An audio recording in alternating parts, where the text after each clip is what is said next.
What's up, Palitap-tap? It's your boy, Banonoy. At dahil last day na nga ng SB19 meal with photocard sa McDonald's, nagtinda na ako ng malala para may pambayad ako. Wala pa kasi talaga akong budget kaya inabot ako ng last day. Bala ko sana yung tutubuin ko yun na yung pambabayad ko. Ang kaso, parang wala namang customer. Alas 3 na nga ito ng hapon pero hanggang ngayon wala pa rin akong benta. Feeling ko tuloy hindi para sa akin ng SB19 meal with photocards ng McDonald's. Nagdilaw pa naman ako para atin to, Chicken McDo. Hanggang sa nakita ko nga si ate na may dala siyang McDonald's. Kaya I think it's a sign. Sakto nga napupunta din yung mga pinsan ko sa McDonald's. Kaya sumabay na ako. 200 lang talaga yung kinita ko ngayon. Kaya para siguro talaga yun sa McDonald's. Wala man lang pa sobra kahit 20. At dahil nga random yung makukuha sa photocard, bumalik sa alaala ko yung sinabi sa akin ng manghuhula. Sabi kasi niya makukuha ko lahat ng gusto ko. Sana si Stel lang makuha ko.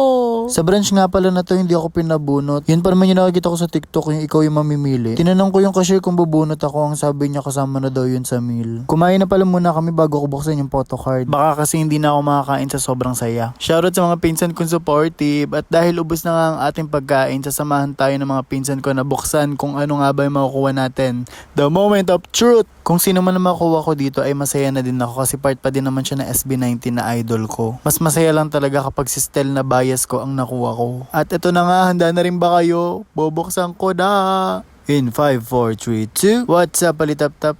Chareng. Ito na, ino na namin tignan yung buhok para alam namin kung sino yung mabubunot namin. Kaya pagtingin namin, una agad yung buhok. Tapos nagulat ako sa bandang kaliwa may letter J. So it's either Josh or Justin. Gusto niyo na ba makita ko sino yung nabunot ko? Ang nabunot natin ay si... Bigyan niyo ako ng drum roll.